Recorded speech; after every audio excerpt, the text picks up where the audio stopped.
week I have a giveaway, first giveaway of 2022, and it's from a new company to me called Shaggy Baggy.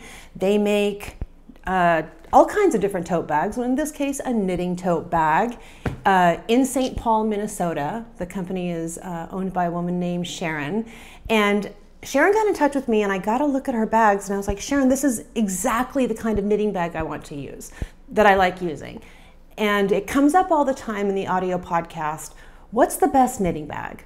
And of course it's a personal preference. Some people like hard cases or a lot of different pockets, or I want a bucket with that yarn will not snag on. That's my priority. And I have a few smaller bags like that, but this is a big sweater size tote bag. No zippers, no buttons, no drawstring closures, nothing to get stuck while you're pulling your yarn directly from the bag. In fact, last night I was working on my sweater and I just had the bag on the floor, because you can see it stands up really nicely on its own, and I was just pulling the yarn straight from the bag on the floor, and the dogs weren't fussing with it or anything. It's good.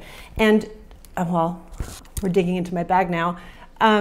Sharon makes all different sizes of these. I'll give you a link to her website in the video description field below. Or if you click the little I on my website, I'll have a link to her website as well as this specific bag. And this is big enough for a whole sweater, or if you have multiple projects going on. You see my glasses were in there. I also have sweater piece in progress. I also have finished sweater piece. There's a ton of stuff in here. I also have an iPad mini. I have my little Thread and Maple Notions kit.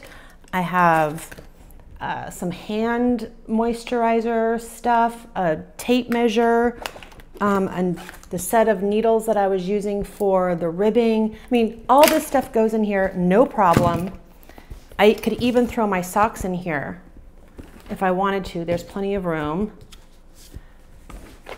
And these handles, I'll tell you, because I live with dogs, and the dogs would fuss with I'm surprised they haven't shown up to be in the video yet. The dogs would fuss with my knitting stuff if I left it down. I have one of those coat racks that like a metal coat rack that hangs over a door, and I hang my knitting stuff on those, from these handles I can hang that. So let's talk about these bags that I have to give away. This one's mine, obviously, full of my stuff, but the ones I have are flannel bags. Because Sharon says that she's focused on flannel bags for the winter.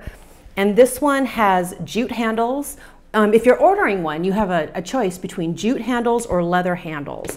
Everything is beautifully lined. Like I said, no pockets, no buttons, no nothing. You know, another reason that I love, just kind of buckets like this is because I don't like digging for stuff. I don't want little pockets or a narrow bag or something. I don't like digging for stuff. I like to be able to see everything that's in it. And so I have this red and gray jute handled bag to give away from Shaggy Baggy, as well as this red buffalo check. They're identical bags aside from the handles being different materials. And I guess the jute handles on this one are on the outside of the bag, and the leather handles are on the center of the bag. Anyway, I am in love with Shaggy Baggy. I'm in love with this knitting bag. It's definitely perfect for the sweater that I'm knitting right now. If you would like to enter this giveaway, click the little I in the upper right-hand corner to go to my website to fill out the form there. That way you'll be entered, and I will be picking the winners next week, and we'll put out a video next week announcing those winners. Good luck.